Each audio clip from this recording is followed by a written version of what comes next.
Olá a todos e todas, meu nome é Ezequiel Eredim, professor do Colégio Politécnico da FSM. Eu sou responsável pela disciplina de Extensão e Desenvolvimento Rural e também pela disciplina de Vivências. Estamos iniciando mais um episódio do Café com Fruticultura. O Café com Fruticultura é uma série de lives protagonizadas pelo curso técnico em fruticultura EAD do Colégio Politécnico da Universidade Federal de Santa Maria, em Santa Maria, no estado do Rio Grande do Sul. A fruticultura é uma das atividades mais importantes para a agricultura brasileira, sendo responsável pela grande produção de variedade de frutas para o alto consumo, para o abastecimento regional e para a exportação.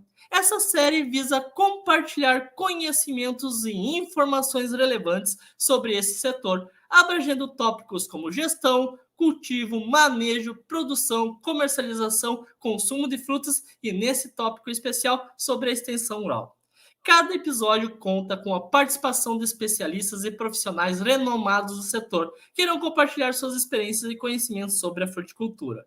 Hoje a nossa live é intitulada A Extensão Rural na Fruticultura. E estamos aqui com o nosso convidado, Felipe Espíndola. Seja muito bem-vindo, Felipe. Dá um alô aí para a galera. Opa, muito boa noite aí, é um prazer estar participando. Espero contribuir aí com esse conhecimento adquirido aí nessa vida com todo mundo aqui hoje. Muito obrigado. Ei, Felipe, obrigado, assim, ó, te agradeço de coração pela tua vinda aqui, a gente, assim, ó, a gente é admirador do teu trabalho, a gente já te disse nos bastidores sobre isso, Felipe é extensionista de muitos anos, inovou muito antes da pandemia, né, muito antes da pandemia, depois ele vai contar para vocês, já sou admirador há vários anos, agora com o Zap Rural, então nem se fala, eu sou espectador ativo do Zap Rural, e ele vai contar aqui para nós também as estratégias de comunicação oral e as estratégias de extensão oral. Bueno, vou apresentar o Felipe para vocês, né? Essa sumidade aí que a gente tem aqui hoje na nosso canal da fruticultura. O Felipe Espíndola, ele possui graduação em agronomia pela Universidade Federal de Santa Catarina em 2004 e atualmente ele é extensionista da empresa de pesquisa agropecuária e extensão rural de Santa Catarina, a EPAGRE. Para quem não conhece, a EPAGRE faz pesquisa e extensão. Ele tem experiência na área da agronomia com ênfase em extensão rural, também focado na fruticultura. Ele é o criador do canal Canto do Sabiá. Já vai lá e se inscreve no Canto do Sabiá, vamos fazer aí uma boa propaganda. Tem mais de 15 mil seguidores, vídeos assim com agricultores, fruticultores, muita coisa boa. E lá também tem os vídeos do Zap Rural que vocês recebem aí no WhatsApp, tá? Então, ambas estratégias de até digital, né? Que é o que está na moda hoje, né? Assistência técnica extensão rural digital para quem tem acesso à internet é uma realidade e a gente está sendo usado muito hoje no Brasil também e no mundo, na verdade, né? E serve para facilitar, então, a chegada, o acesso do conhecimento e o contato dos extensionistas com nossas famílias.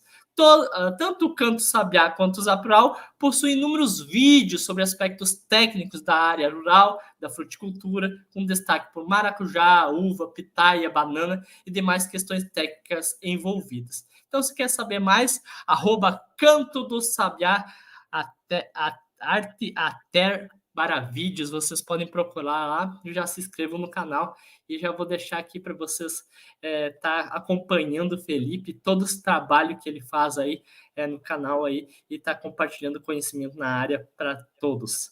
Felipe, vou deixar a bola contigo. Aí nós já temos aí muitos espectadores aí, professores, já estou vendo aqui. Muito obrigado pela presença dos professores, todos os nossos discentes de vários cantos do estado do Rio Grande do Sul. Então tá contigo, Felipe. Vou colocar a apresentação ali, aquela primeira, né? Então, assim Ok. como uma boa noite novamente a todos, né? Muito obrigado, professor, pelas palavras. Então, como disse o professor, eu me formei na minha vida acadêmica aí, né, em 2000 a 2004, me formei em 2004 no CCA, em Florianópolis, na UFSC, e já no estágio de conclusão de curso, e isso em 2004 até 2014, eu trabalhei na Macedo Queires, depois a Macedo foi vendida e continuei trabalhando na Tyson, uma multinacional, na atividade de produção de frango, né? Eu fazia, assim, o trabalho dos bastidores. Eu não fui um técnico de campo, mas dei o suporte para os técnicos na parte logística, na parte também técnica, né? Então, a minha atividade como extensionista rural já começa aqui, que a gente já tinha alguma interação, mas como extensionista propriamente dito, a partir de 2014, com a minha entrada na IPAGRE, até o presente momento, né? Até 2020, final de 2022, trabalhei em Pedras Grandes, principalmente na atividade do maracujá. Eu pretendo, vou passar um videozinho aqui que vai facilitar um pouco assim o entendimento do que eu vou falar para frente, assim, que é um resumo dessa história que eu vou falar, e já é um Zap Rural inédito que eu não lancei, que já disponibilizo aqui, que é o primeiro vídeo, Ezequiel, se puder dar um play nele. Práticas e excelente resultado na fruticultura. Zap Rural. O município de Pedras Grandes, no bioma da Mata Atlântica, em Santa Catarina, se destaca com a maior produtividade nacional de maracujá, com uma média de 70 toneladas por hectare. Os agricultores familiares envolvidos na atividade possuem pequenas propriedades rurais com relevo acidentado, formado por argissolos muito sensível à erosão. A EPAGRE, preocupada em preservar o solo e manter produtividade, incentiva os agricultores a trabalharem com base nos princípios do Sistema de Plantio Direto de Hortaliças, o SPDH. Esses princípios contemplam a escolha do local da lavoura, a análise de solo e sua adequada interpretação, correção e adubação de base, plantio de adubos verdes como aveia preta, nabo forrageiro e ervilhaca, cultivo em curvas de nível e adequação da mecanização. As adubações de cobertura são parceladas em pequenas doses semanais, que consideram tanto a análise de solo como os sinais das plantas. Tanto os adubos verdes como a própria vegetação espontânea são mantidas na área em conjunto com a lavoura de maracujá. Para manejar a cobertura vegetal, são utilizados meios mecânicos. Essa cobertura viva protege a camada superficial do solo e favorece o aumento da biodiversidade na área da lavoura, que é marcada pela presença de predadores, polinizadores e organismos no solo, que juntamente com o sistema radicular das plantas melhoram a ciclagem de nutrientes e promovem o que chamamos de aração biológica. Dessa forma, não há necessidade do revolvimento do solo, mesmo na entre-safra, reduzindo os problemas de erosão, favorecendo o aumento da matéria orgânica e do potencial produtivo do solo, garantindo renda e a qualidade de vida das famílias envolvidas, atraindo jovens agricultores que estão apostando na fruticultura em busca de um futuro com sustentabilidade. Tecnologia e conhecimento, compartilhar é legal. Tem informação em tempo real, Zap, Zap, Zap Rural. Tem informação em tempo real, Zap, Zap, Zap Rural. Então, podemos voltar para a apresentação. Esse vídeo em específico, ele é um vídeo assim que ele é um resumo de todo o trabalho que eu vou apresentar aqui de extensão rural no município de Pedras Grandes. Eu considero que talvez ele tenha sido o primeiro Zap Rural, antes mesmo do Zap Rural existir, porque ele foi feito, esse material, no início de 2020, antes da pandemia, com o objetivo de concorrer a um prêmio que a Embrapa tinha lançado para o dia, que ia ser divulgado no Dia Nacional do Solo, em 2020, e queria que a gente apresentasse algum trabalho feito, né, com o solo, num vídeo de até 2 minutos, e eu montei esse material, e eu acredito que ele já está nessa linguagem, nessa pegada do Zap Rural, e nesses últimos 2 meses aí eu acabei convertendo ele num Zap Rural propriamente dito. Então, assim, ele acaba encaixando bem para essa introdução da live, né, onde eu já apresento aqui o município, as características e todo esse trabalho. Então, eu comecei na IPAGRE em Pedras Grandes em 2014.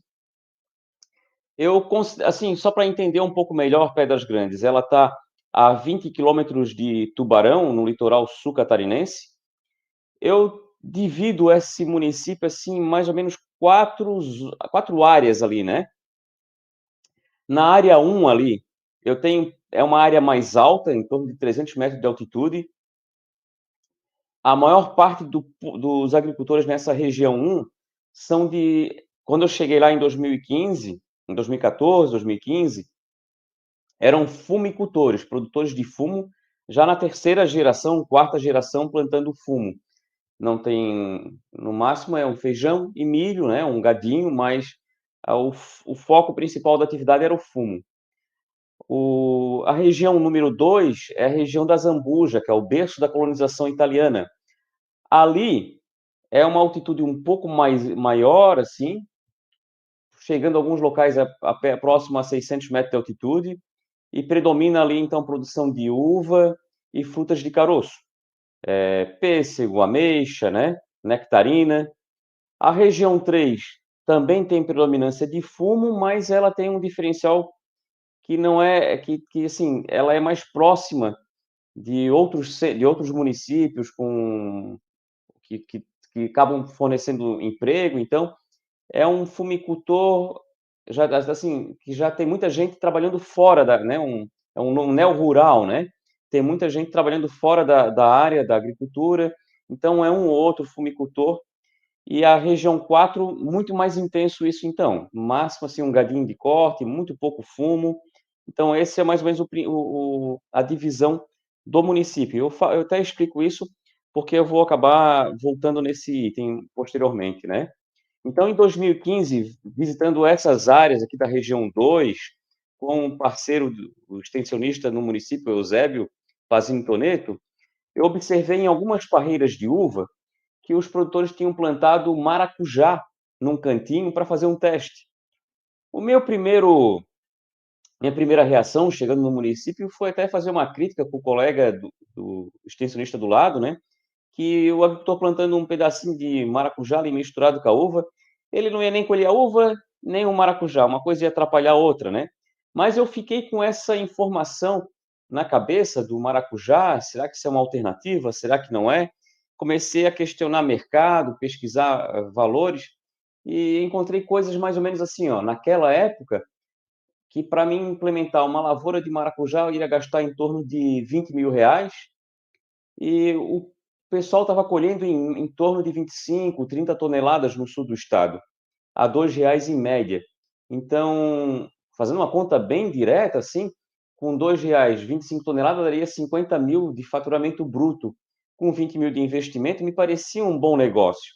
Então, a gente começou a pensar em incentivar o pessoal, principalmente dessa área 1, área 3, área 4, a trabalhar no maracujá, que era propício para a região, como uma alternativa de substituição ao fumo. E a primeira atividade que a gente fez, como uma metodologia de extensão rural, foi uma excursão para o município de Sombrio, que é quase divisa com o Rio Grande do Sul, né? E consolidado já no maracujá. Lá os agricultores puderam conhecer pela primeira vez, assim, a técnica que tinha de melhor assim, naquele município, de plantio com SPDH, em plantio com plantas de cobertura, né? O plantio no verde, adubação parcelada, a espaldeira, com irrigação. A gente pôde conhecer lá o que tinha de melhor de tecnologia e de produção. E os produtores lá e os técnicos falavam assim, ó, nós aqui estamos com uma média de 25 toneladas de produção, nos melhores produtores. As exceções aqui estão tocando em 30 toneladas. Na volta dessa excursão, a turma veio conversando e eu observando aquela conversa até me deu um certo receio, porque a turma já veio no caminho pensando assim, pô, se eu colher 30 toneladas, vou ganhar tanto, já vieram fazendo essas contas assim, já sonhando, né, com um futuro trabalhando no maracujá. Me deu um certo receio, porque os nossos melhores produtores lá em Sombrio colhiam isso. Como é que a gente já ia entrar produzindo assim tão bem, né? Então, naqueles primeiros meses, a gente trabalhou muitas metodologias de extensão rural, reuniões e palestras, trouxemos mais pessoas, assim, outros especialistas da Estação Experimental de Uruçanga, os técnicos extensionistas do Litoral Sul, que já tinham mais experiência, vieram até Pedras Grandes fazer falas, né? E o que eu entendi, assim, desse agricultor que veio aqui sonhando, que é esse mesmo produtor aqui da região 1, o fumicultor, é que eles diziam assim para mim: ó, Felipe, meu pai trabalhou com fumo, meu avô trabalhou com fumo, eu já sou a terceira, sou a quarta geração trabalhando com fumo. Eu não sei plantar mais nada, só sei plantar fumo. O que tu falar, a gente vai fazer. Mas coincidiu também, naquela época, que algumas fumageiras tinham saído da região. Então, eles estavam sentindo assim que estavam sendo meio que abandonados naquela época, assim, né? Alguma fumageira tinha abandonado a região, aí caiu tudo para outra, então eu estava com um pouco de receio também de continuar no fumo, e foi um incentivo, acabou sendo mais um incentivo para que eles mergulhassem nessa nova atividade, além dessa questão, né, do sonho de 30 toneladas, R$ 2. Então, o que eles quiseram, que eles disseram para mim assim, Felipe, o que tu falar para a gente fazer, a gente vai fazer. E o que eles fizeram foi adotar um modelo completo. Quando eu falo do modelo completo ninguém foi trabalhar com espaldeira, a gente trabalhou com latada, trabalhamos com irrigação, trabalhamos com uma boa estrutura de arame, espaçamento entre arame adequada, né? Foi feita análise de solo em todos eles, uma boa correção de base, ajuste dos níveis de nutriente, de cálcio, magnésio. Olha, foi feita assim uma reforma geral assim das áreas deles e o pessoal então entrou no primeiro ano no que eu estou chamando aqui desse modelo completo, né? Eles mergulharam com tudo mesmo. E nesse modelo completo, como eu estou listando aqui, né? Então, análise de solo, adubação de base, cobertura viva, plantio em curva de nível, muda de qualidade, espaldeira, irrigação, uma mecanização adequada, né? Alguns trabalhando com manual, alguns um pouco maior adaptaram no boi, alguns no quadriciclo. A adubação de cobertura, que no caso a gente trabalha com uma SPDH, no SPDH a gente faz uma boa adubação de base, mas depois a adubação de cobertura ela é praticamente semanal, observando os sinais de plantas, né? Então, sempre tentando manter a planta no nível adequado de fertilidade. Polinização manual e o sistema de condução, assim. E o resultado disso foi que a gente teve uma média de produção, já no primeiro ano, de 70 toneladas. E tivemos um caso de 90 toneladas por hectare. Então, imagina assim, o cara investiu 25 mil ali, de arrancada no primeiro ano, com muda, com estrutura e tudo, colheu 70 toneladas a R$ 2, 140 mil. Essa turma pulou de alegria, né? E isso se repetiu em 2017, 2018, 2019, até ali por 2020, depois a gente chega lá, mas a gente teve um excelente resultado. Devido a essa aplicação da tecnologia, dessa confiança, né, desse trabalho, eu diria assim que foi uma maré de sorte, porque coincidiu a fumageira dar essa percepção de estar saindo da região, a turma está buscando alternativa, o agricultor está a fim de entrar, o preço de mercado está adequado. O nosso grande receio nessa época era a virose do endurecimento do fruto, que ainda não tinha entrado na região sul aqui do Brasil, né? Nós não tínhamos presente. Então, até 2019, 2020, foi sucesso, assim. A partir mais ou menos de 2000 até para contar essa história, né? A partir de 2019, 2020, começou a aparecer em quem aumentou muito a área, porque para mim é uma atividade de fruticultura que é muito intensiva em mão de obra. Teve alguns que botaram 3, 4 hectares e começamos a mecanizar bastante. Quem começou a mecanizar muito, começou a botar um equipamento mais pesado em cima da área, começamos a compactar o solo na entrelinha.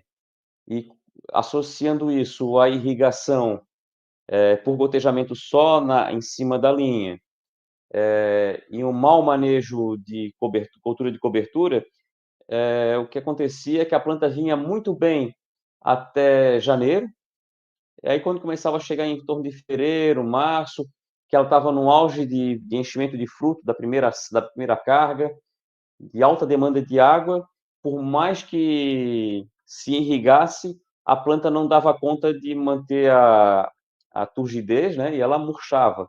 Então isso perdemos um pouco de produtividade aí, mas não chegou a baixar de 40 toneladas.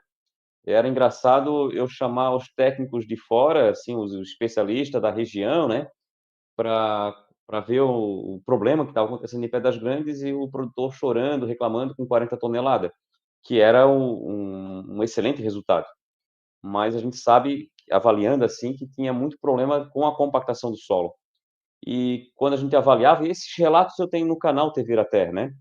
Quando a gente comparava o solo de produtores que trabalhavam no manejo não tão intensivo, com uma mecanização mais leve, ou com um trabalho mais forte no SPDH, com culturas de cobertura, se percebia muito bem que não tinha assim um efeito tão negativo nessa seca nesse período.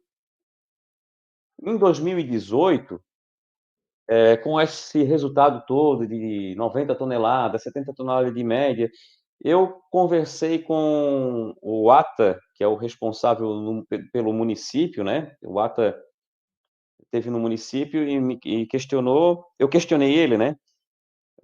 Por que que a gente tinha aquela excelente produtividade em Pedras Grandes, mas a gente não tinha um reconhecimento regional com aquela produtividade.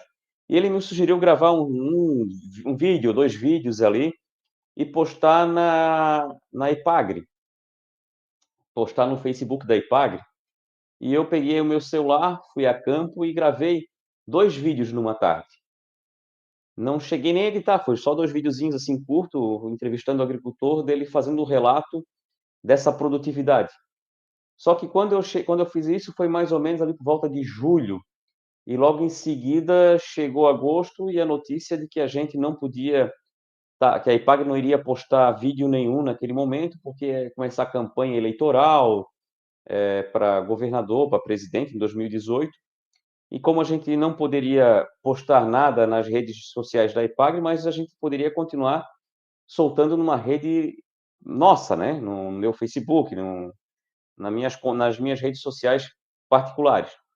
E aí me veio na cabeça de criar um canal para postar aqueles 2 vídeos. Eu criei um canalzinho no YouTube e chamei de TV a Terra. Então assim surge o TV a Terra. Eu comecei a postar esses vídeos dos relatos dos agricultores sobre a produtividade. Eu percebi de imediato que eles adoraram se ver falando ali. Começou a criar demandas assim, né? Deles me chamarem para gravar uma outra atividade. Ó, Filipe, eu trabalho com morango e não uso veneno, eu queria que tu fosse lá em casa gravar. Aí eu ia lá, gravava, e isso começou a fomentar. E aí eu encarei o desafio, em 2018, 2019, até o início da pandemia, eu gravei um vídeo por semana e postei um vídeo por semana no TV a Terra.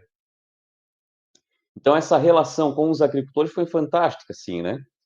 Essa integração, porque eu vi que eles ficavam contentes de aparecer, aquele que não gostava de aparecer, mas quando eu mostrava o trabalho dele, ficava contente, e isso teve impacto, assim, no nosso trabalho, porque os eventos no município, quando eu fazia um dia de campo, quando eu fazia uma reunião técnica, eu tinha não só a presença dos agricultores de Pedras Grandes, mas eu tinha a presença dos agricultores de 13 de Maio, Uruçanga, Tubarão, quando não vinha produtores lá de Sombrio para fazer uma visita em Pedras Grandes para saber o que a gente estava fazendo ali em Pedras Grandes para ter aquele resultado todo, sabe?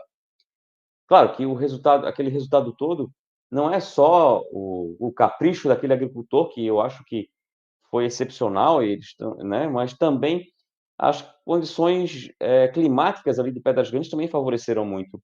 Enquanto lá no litoral, em Sombrio, é um solo arenoso, na beira do mar, com o vento castigando os pomares, e a divisa entre um pomar e outro é só o quebra-vento do Camerão. Em Pedras Grandes a gente tinha um relevo acidentado, então eu tinha já uma proteção do vento, o vizinho mais próximo era distante, o pessoal fazia um quebra-vento muito bem feito, o solo era um pouco mais argiloso, um pouco mais fértil, então a gente tinha uma série de coisas também que facilitaram, mas eu senti que os eventos nossos bombavam, assim, porque vinha gente dos municípios vizinhos participar dos nossos eventos. Aí, chegando 2020, já muda um pouco o cenário, né? Porque na primeira semana da pandemia, ali que a gente foi determinado que a gente ficasse em casa, eu lembro do gerente dizer para a gente assim: ó, vocês vão ficar 15 dias em casa, desenvolvam alguma coisa que possa ajudar nessa situação para justificar esse trabalho em casa, né? Porque vocês não vão poder estar aí no escritório.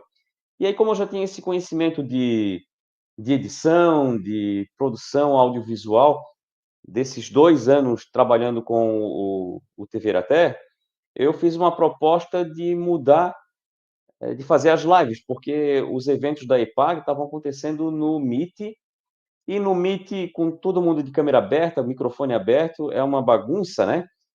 Foi uma maneira da gente conseguir deixar a coisa mais organizada. Então, eu fiquei 2020, 2022, até 2021 e 2022, até mais ou menos o início de 2022, fazendo as lives para a Ipagre. Aí eu conheci a Flávia, né, que é a grande parceira aí do Zap Rural, que trabalha em descanso no outro lado do estado, né? E em 2022 eu acabei, que foi quando paramos com as lives, né? Eu acabei mudando o nome do canal para Canto do Sabiá, para dar um ar mais leve, uma coisa que até agora eu também não consegui cumprir, que era também trazer para dentro do canto para dentro desse canal não só a terra, mas também um pouco de arte. Eu já trouxe bastante, trouxe muita coisa do Boi de Mamão, de músicas autorais dos parceiros. Não está do jeito que eu imaginei que ia chegar, mas tem bastante coisa de arte também misturada junto com a terra. Então, a ideia do Canto do Sabiá era juntar a arte e a terra, né? E em 2022, no início do ano também, quando a gente fez o evento da Fazer ali, o professor Zuin está aí nos observando aqui no chat, e escutando a fala dele, a gente entendeu assim que as lives já tinham feito o que tinha que ser, já tinham passado a sua fase, assim, o auge da live, existia um certo cansaço assim do público com relação a estar assistindo materiais muito longos, né? Os vídeos do TV Até, por exemplo, tinha uma média de 10 minutos, tinha vídeo de 20 minutos, de 8, e o que a gente tinha sentido é que, com a fala do Zuin, é que o ideal era que fosse vídeos de 1 a 2 minutos. Então, vídeos curtos, objetivos, numa linguagem simples, né? E esse compartilhamento de ideias, né? De conhecimento. E daí, então, surge o Zap Rural, que é mais ou menos esse vídeo ali que a gente apresentou no primeiro. Eu vou pedir para o Ezequiel passar o segundo, que é aquele da implantação do bananal, do planejamento até o plantio. Zap Rural. Tudo começa pela escolha do local. Preferir terrenos planos a suavemente ondulados que favoreçam a circulação de máquinas agrícolas. Se for um terreno de encosta, o ideal é lado norte ou leste, por ser mais ensolarado. Evitar encostas muito expostas ao vento sul. Também evitar os terrenos de baixada onde se acumula ar frio no inverno e que favorecem a formação de geadas. De preferência, solos bem drenados, sem acúmulo excessivo de umidade. É importante fazer ruas em intervalos de no máximo 30 metros para a passagem do trator, facilitando a adubação, a colheita e a pulverização com o canhão atomizador. Antes do plantio, analisar o solo e seguir as orientações de um profissional capacitado para a correção com calcário e adubo. O preparo inicial é importante, pois após o plantio o solo não poderá ser revolvido. Em locais de pouca declividade, deve-se aplicar calcário e adubos indicados em área total e incorporar no solo até 40 centímetros de profundidade, pelo menos 6 meses antes do plantio das mudas. O ideal é cultivar plantas de cobertura após a correção do solo, para proteger contra a erosão, compactação e promover a diversidade de vida na área, favorecendo a saúde do futuro pomar. Se o objetivo é a comercialização, escolha cultivares tradicionais de maior aceitação pelo consumidor. Para iniciar um novo bananal, o ideal é utilizar mudas de meristema que são compradas de biofábricas. São mudas pequenas, de fácil plantio e livres de pragas de doenças. Nos anos seguintes, para aumentar a plantação, as mudas podem ser de brotos ou pedaço de rizoma escolhidos no próprio bananal. A quantidade de plantas por hectare depende da cultivar e dos espaçamentos utilizados. Em geral, 3 metros por 2,5 para cultivar prata catarina e 2,5 metros por 2,5 metros nas caturras. No momento do plantio, não há necessidade de adubação nas covas. A bananeira é uma planta generosa e responde bem às boas práticas agrícolas. Tecnologia e conhecimento, compartilhar é legal. Tem informação. Então, esse material, ele é o início, foi o primeiro material, né, dessa série da banana, e ele é um pouco mais genérico, mais amplo, né, como um Zap Rural. Ele pega da escolha da variedade, da análise de solo, ele dá uma varrida em tudo. E os materiais seguintes que a gente foi produzindo da banana, eu tenho um específico para a escolha do local, falando do que eu tenho que observar para encontrar o local adequado para fazer esse plantio e não ter problemas. Eu faço um outro sobre a escolha da variedade. Eu tenho outro sobre como é que eu vou escolher o tipo de muda que eu quero, que tipos de muda que existem e qual é o ideal para cada situação. Eu tenho mais vídeos que já estão prontos, esperando o momento adequado de ser lançado, dessa série da banana, né?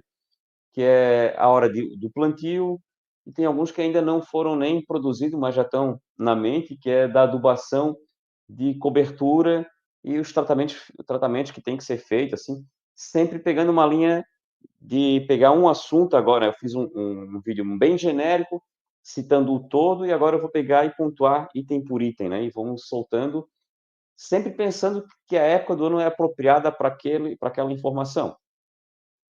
E esses materiais, nessa linguagem, eles são muito úteis no dia a dia, né? Estava conversando com o Ezequiel na entrada, aqui, antes da gente começar, e relatando para ele que eu comecei agora em Paulo Lopes, fazem menos de 30 dias, e foi uma maneira, assim, até de estar entrando dentro desse município e dando a cara para o município, como o novo extensionista, né, apresentando esse Zap Rural. Eles têm acesso ao Zap da semana, mas sempre que eu entendo apropriado um material específico para aquele momento, comecei a sentir que o pessoal estava tendo dificuldade com a análise de solo, fazer a coleta de forma adequada, fui lá, lancei o Zap da análise de solo naquele momento. Então, assim, tem sido uma bela de uma ferramenta para iniciar os trabalhos ali. Mas além do Zap Rural, a gente também tem uma outra experiência, que é o Sabiá Compartilha. E, mais uma vez, o Sabiá Compartilha nasceu de um pedido, de um incentivo do Zuin, através do Aurora e das conversas que a gente tinha, de compartilhar esse conhecimento de como montar esses materiais audiovisual, mas também mais um estímulo quando chegou ali por volta de agosto do ano passado, e que a gente foi proibido de estar lançando o Zap Rural, né, um material técnico, naquele momento de campanha eleitoral. Vamos parar o Zap Rural porque agora tem campanha eleitoral, e eu não quis nem discutir, vamos parar, paramos. Mas aí, em compensação, aproveitamos, assim, aquela vontade de produzir alguma coisa, e surgiu o Sabiá Compartilha, que foi uma série de vídeo pensando em compartilhar esse conhecimento. Para quem já conheceu ali o Canto do Sabiá, todos os vídeos do Sabiá Compartilha estão lá. Tem muitos vídeos do Sabiá Compartilha que ainda estão no planejamento, mas a gente tem dificuldade de tempo, assim, de botar a mão na massa e fazer. Então, a prioridade é o trabalho de campo, né, o trabalho do município. Sempre que sobra um espacinho, a gente monta o Zap Rural, e acabou ficando o Sabiá Compartilha com o Sabiá Compartilha de lado.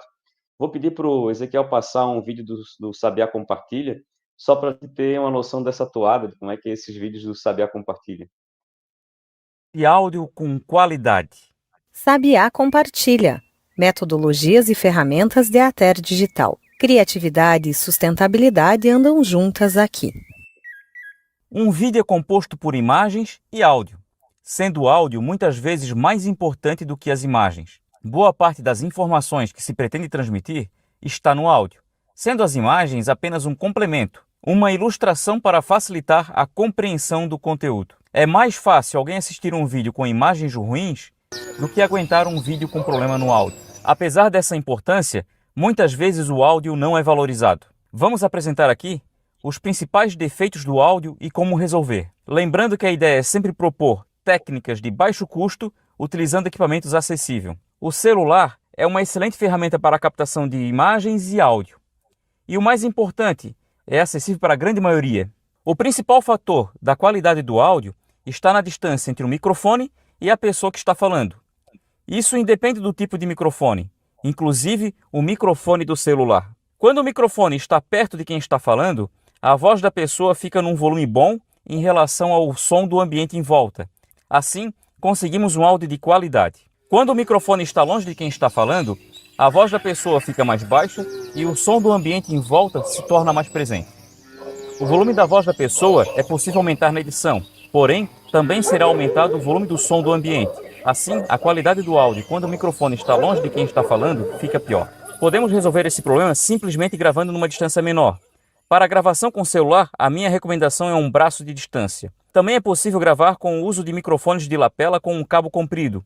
Observe que nesse caso, apesar da câmera estar longe, o microfone está perto. Outra opção é gravar num equipamento separado. Vamos tratar dessa metodologia num evento futuro. Quando precisamos gravar apenas o áudio para um vídeo ilustrado como esse, estamos preferindo gravar no banco de trás de um automóvel, com as portas e os vidros fechados.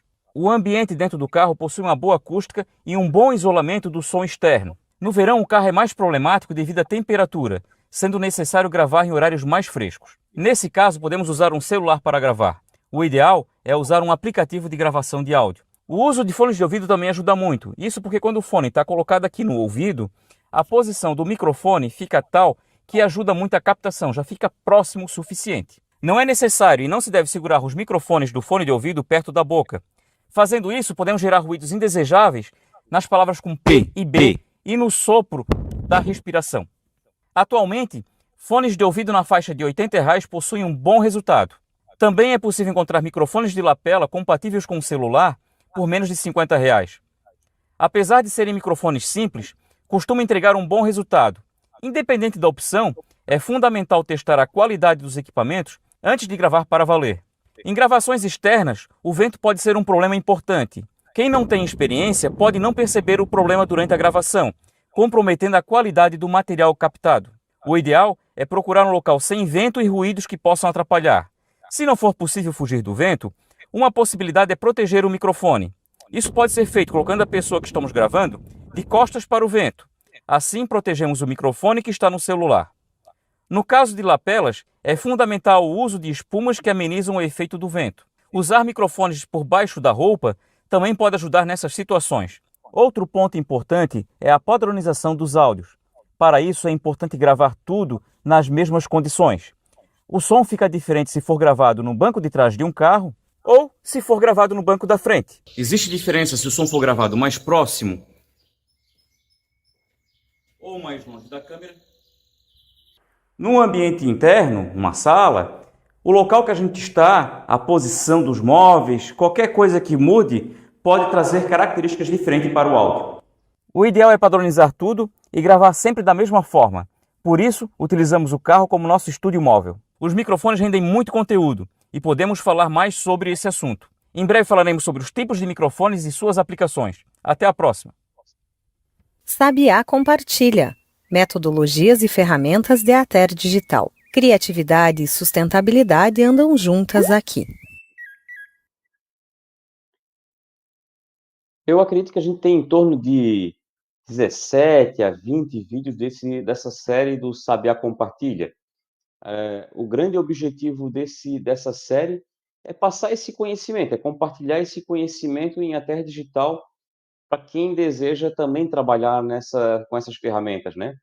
Vocês estão fazendo agora um curso de extensão rural. Eu não tenho noção como é que está hoje um curso de extensão rural, né?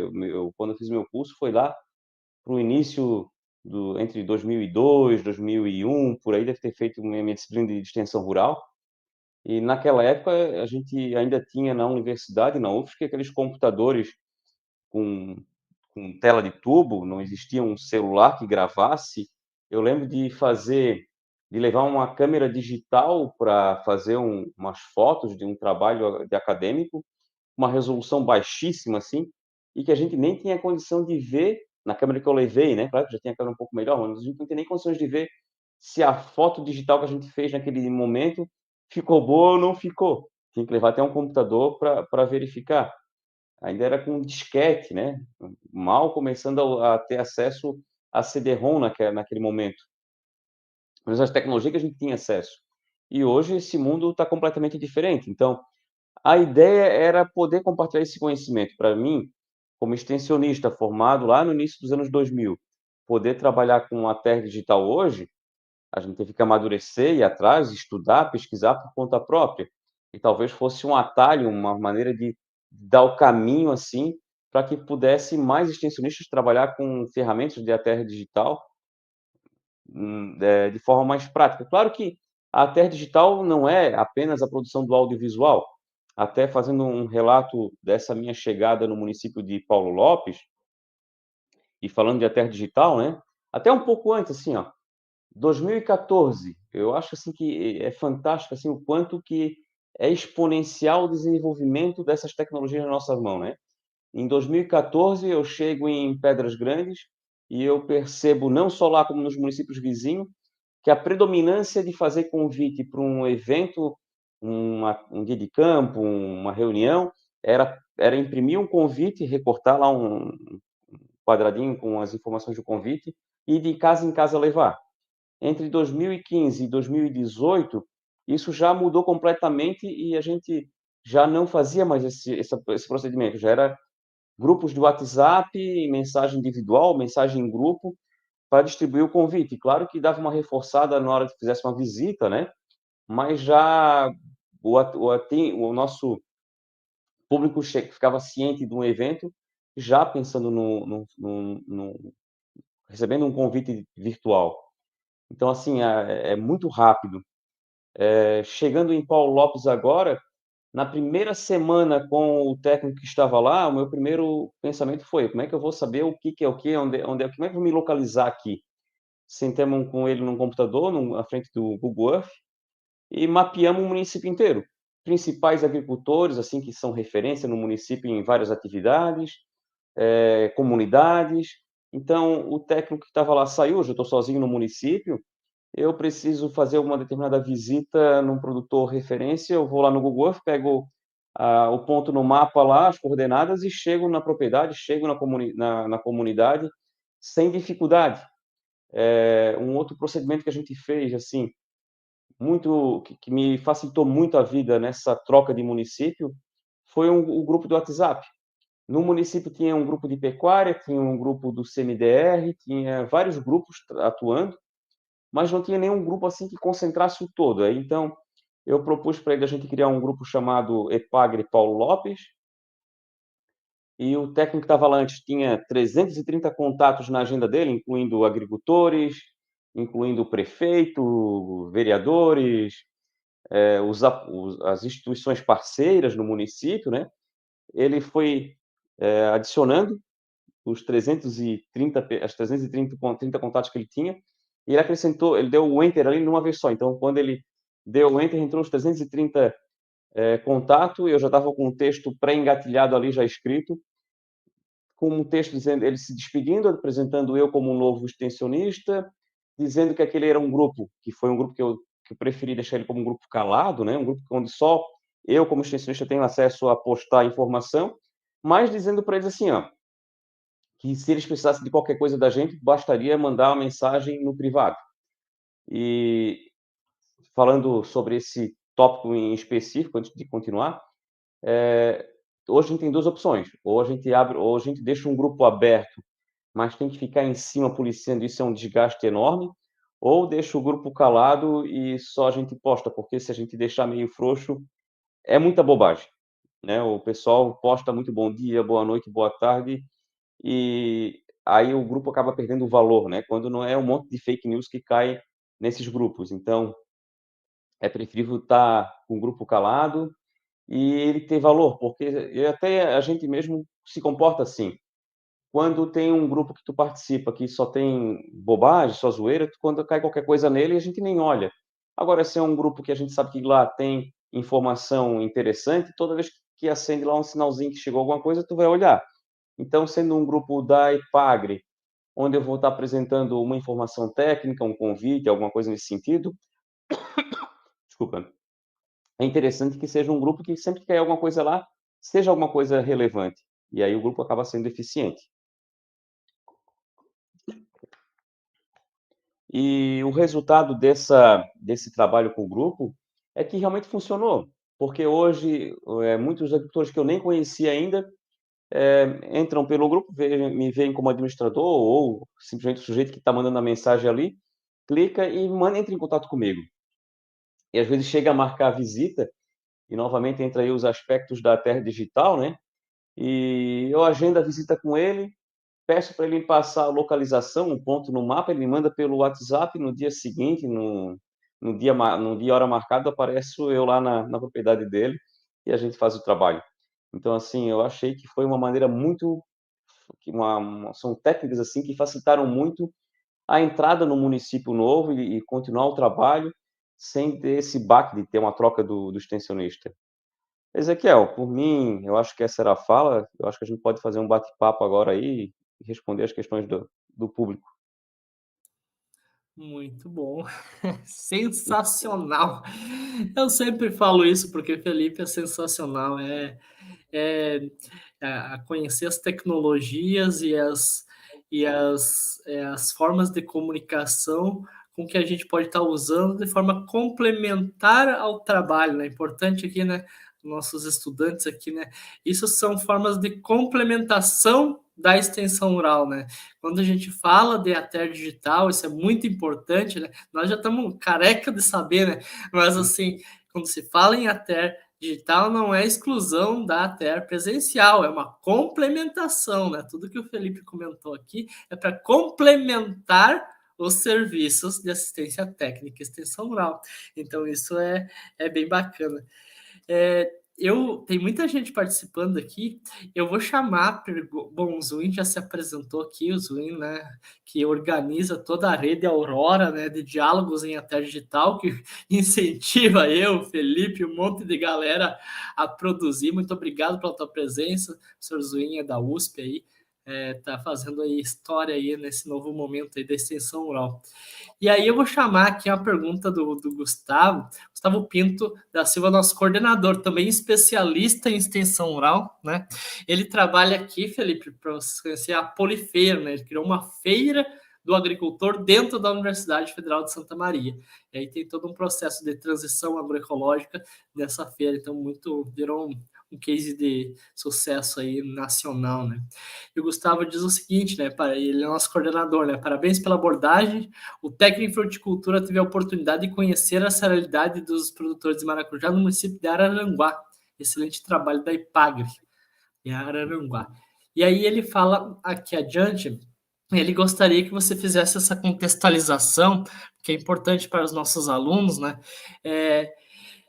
Uma problematização sobre como o trabalho da IPAGRE trabalha a articulação entre pesquisa e extensão, né? Também como a extensão e a pesquisa encontra-se articulada com as políticas públicas. É importante, porque a IPAGRE tem essa característica, né? Nem todas as instituições de extensão rural têm. A IPAGRE faz pesquisa e faz extensão. E aí a pergunta do Gustavo é como isso se articula com as políticas públicas que vocês trabalham.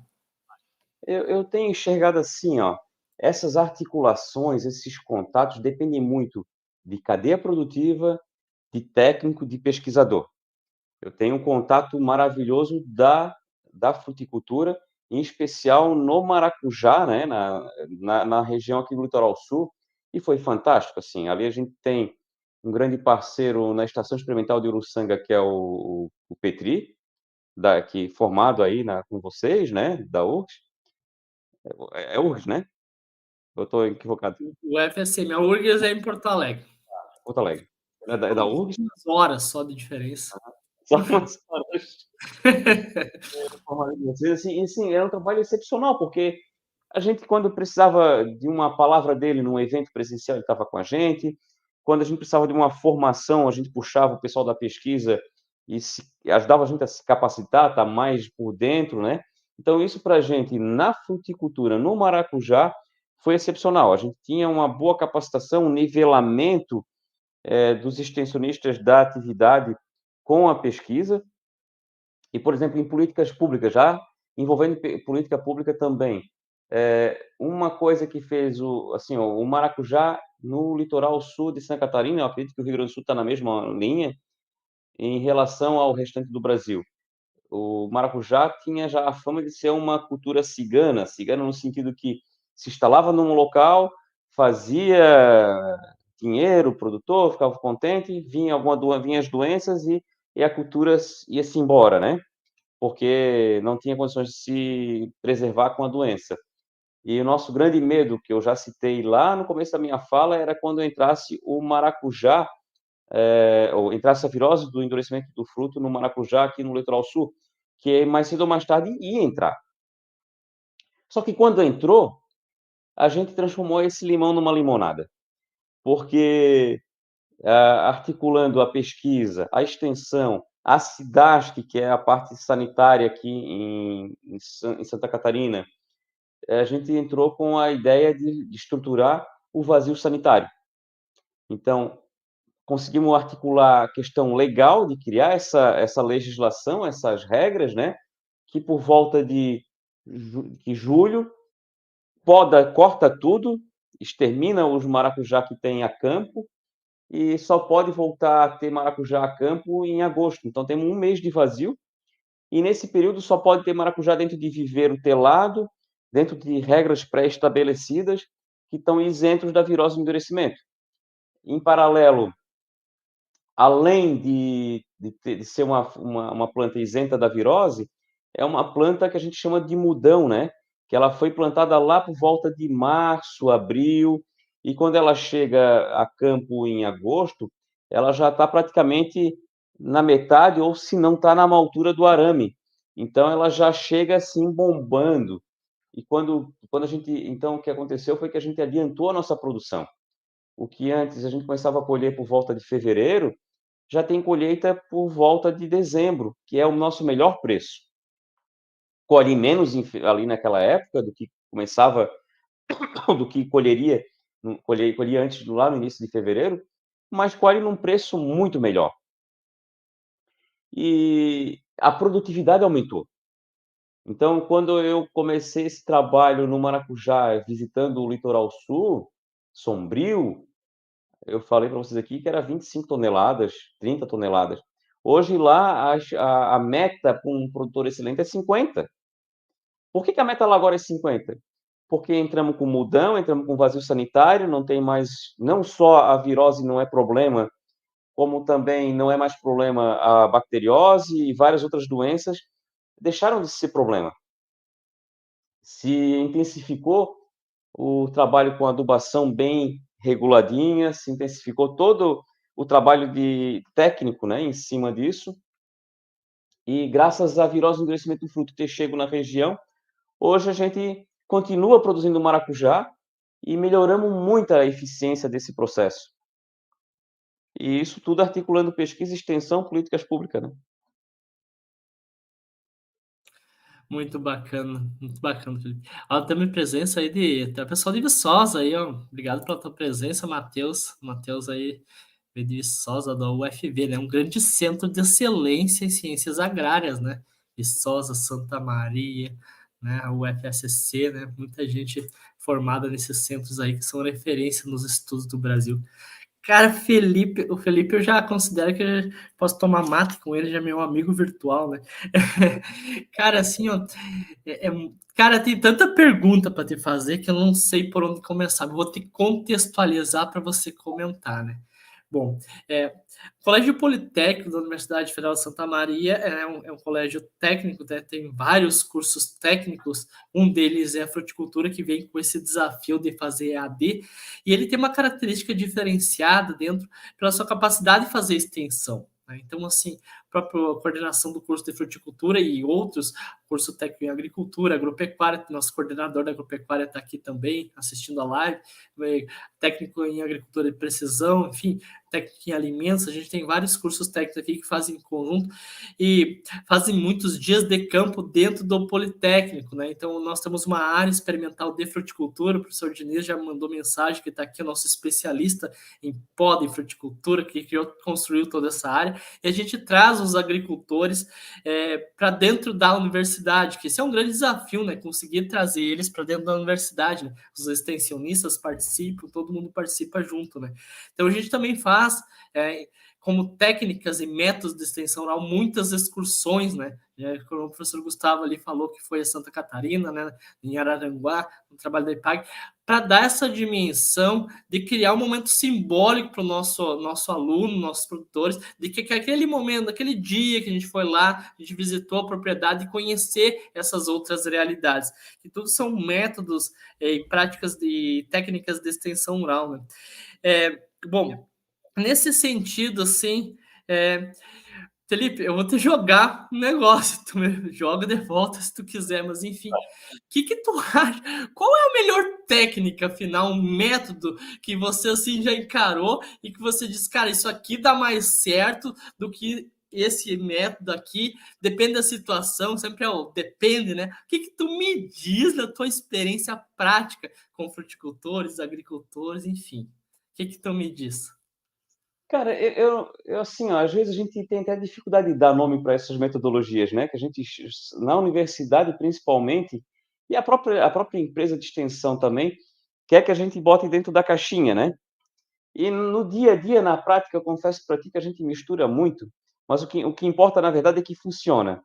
Mas sabe que uma coisa que eu acho muito legal é levar um grupo de agricultores na propriedade de alguém a gente chama hoje lá de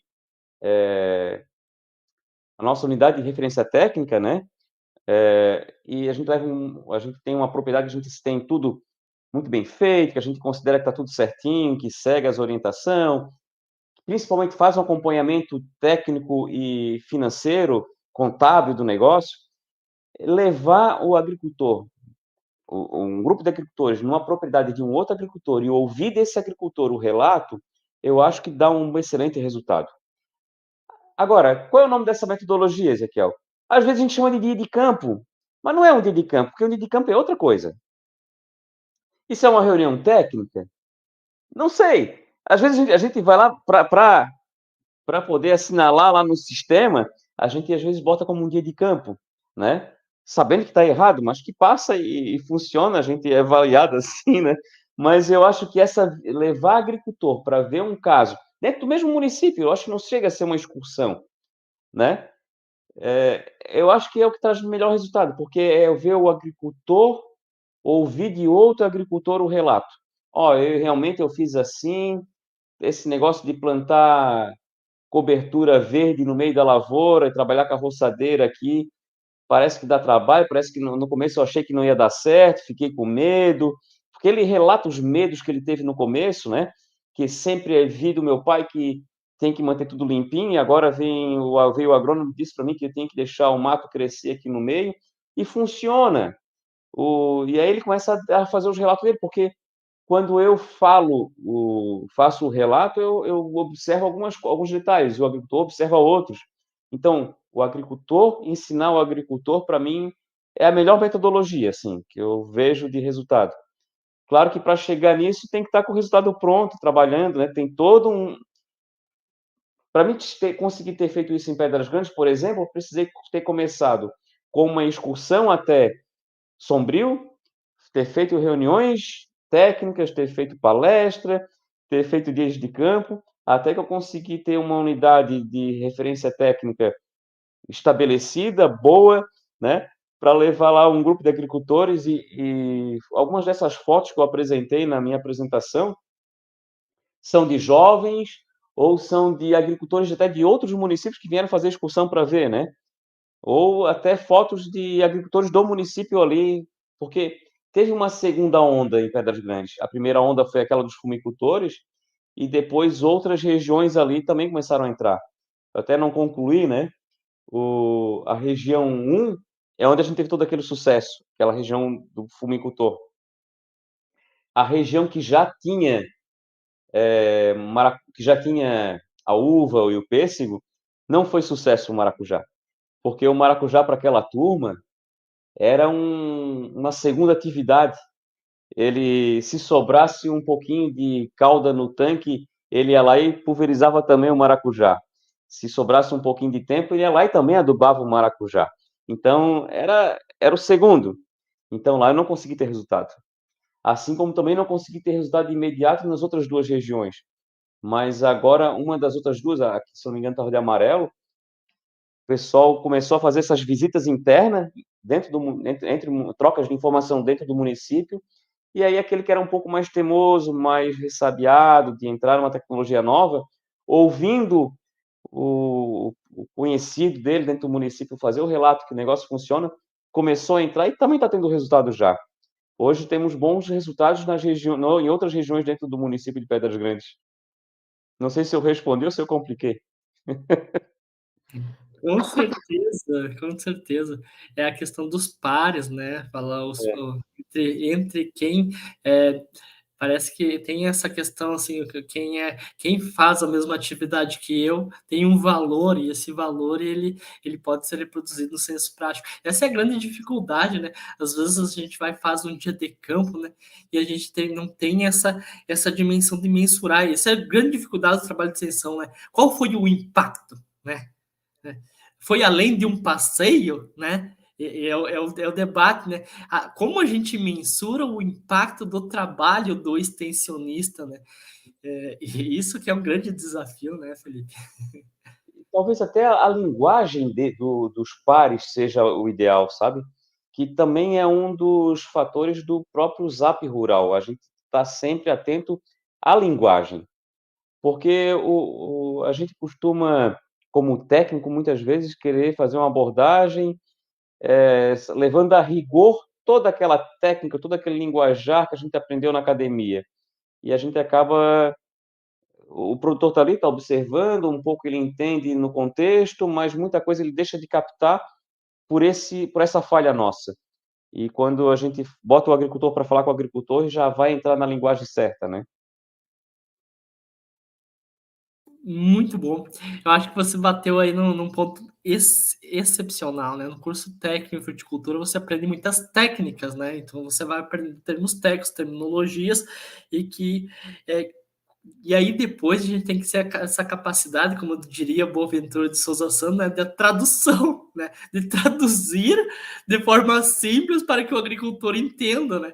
Então esse é o grande desafio que se tem, assim, ó, é sensacional. Tem mais perguntas aqui chegando, mas assim, eu tenho várias. Aqui, ó. Os alunos daqui estão assistindo aqui, aproveita o momento, Felipe, é sensacional. Façam perguntas também, Felipe, porque assim, ó, eu me emociono aqui com o Felipe. Vou perguntar do Gustavo, depois eu volto para as minhas, né? Tá. O Gustavo chama atenção aqui uma coisa, né? O Gustavo trabalha anos e anos com extensão rural, com agricultores em Jaguari, depois com agricultores em Santa Maria, em todo o Brasil. Como extensionista de campo da EPAGRE se apropria dos vídeos produzidos pelo Zap Rural? Como ele vê isso?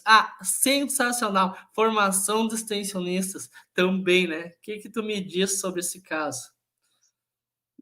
Assim, ó, o Zap Rural hoje, ele é muito mais uma iniciativa minha com a Flávia, né? Temos mais parceiro, tem o próprio Newton, que produz a parte musical, tem ali a Cristina Meneguzzi, que faz a leitura e faz uma revisão do texto e sempre dá alguma lapidada junto comigo. E entre vários parceiros aleatórios, assim, conforme algum assunto diferente que eu não domine tanto, eu acabo convidando alguém para dar uma ajuda, né? E ele hoje tem um foco muito grande no meu trabalho. Eu desenvolvo o Zap Rural pensando no município que eu estou atuando para trabalhar lá dentro. Mas eu tenho consciência que ele tem uma abrangência muito gigante, muito maior do que o município. Inclusive, eu faço questão de não deixar ele fechado para o município. Eu faço ele já numa linguagem que, se chegar na Bahia, funcione, né? Eu tento ser mais amplo. Dentro dos colegas de profissão na EPAGRE, ele não é uma política, não é uma ferramenta que a IPAGRE hoje use institucionalmente, mas eu tenho consciência de muitos técnicos utilizando, e a maior parte das vezes que os relatos que eu recebo é assim, ó, ou eles repostam nos grupos do WhatsApp, alguns não fazem isso, mas tem lá o seu estoque. Aí chega o agricultor no escritório e eu tenho que fazer e o extensionista vai fazer uma orientação para ele como é que vai coletar a amostra de solo. É muito mais prático para o extensionista pegar o celular e mostrar o videozinho ali na hora, ou no celular, ou na tela do computador, do que ele fazer aquele relato todo. O extensionista iria levar mais de 2 minutos para fazer o relato e não iria ter a ilustração, os desenhos, a imagem. Ou eu vou falar sobre a cigatoca amarela na bananeira e quero fazer uma explicação de como é que eu vou fazer para amenizar isso num pomar doméstico. Ele manda aquele videozinho por WhatsApp para aquele caso específico e mata, né? Então, ele é usado muito pontualmente às vezes e de forma grupal também. É isso, eu até ia pedir, você chegou a comentar, né, que é da complementação da terra presencial, né, tu chegou a comentar em outro momento, né, que, pô, você estava lá com o agricultor lá no momento, e aí, em vez de eu explicar, eu coloquei o videozinho e ficou mais interessante, né. E é uma troca legal, assim, às vezes a gente usa pegar o celular e mostrar um videozinho, tanto no escritório quanto a campo. É mais prático, às vezes, tu mostrar a imagem, mostrar um videozinho, ou às vezes eu nem mostro na hora, às vezes, assim, ó, eu vejo a gente durante a visita percebe que tem tal e tal dificuldade e eu me comprometo de dar o retorno na sequência e ou ali mesmo já passo o vídeo respectivo para ele, ou passo depois, né? De preferência um desses Zap Rural que eu já sei que está na linguagem apropriada, que está num tamanho curto, que não vai ser enfadonho, ou vou pegar algum outro material que eu tenha, mas assim, essa complementação existe, né? A a gente chama de Ater digital, mas nada mais é do que Ater, né?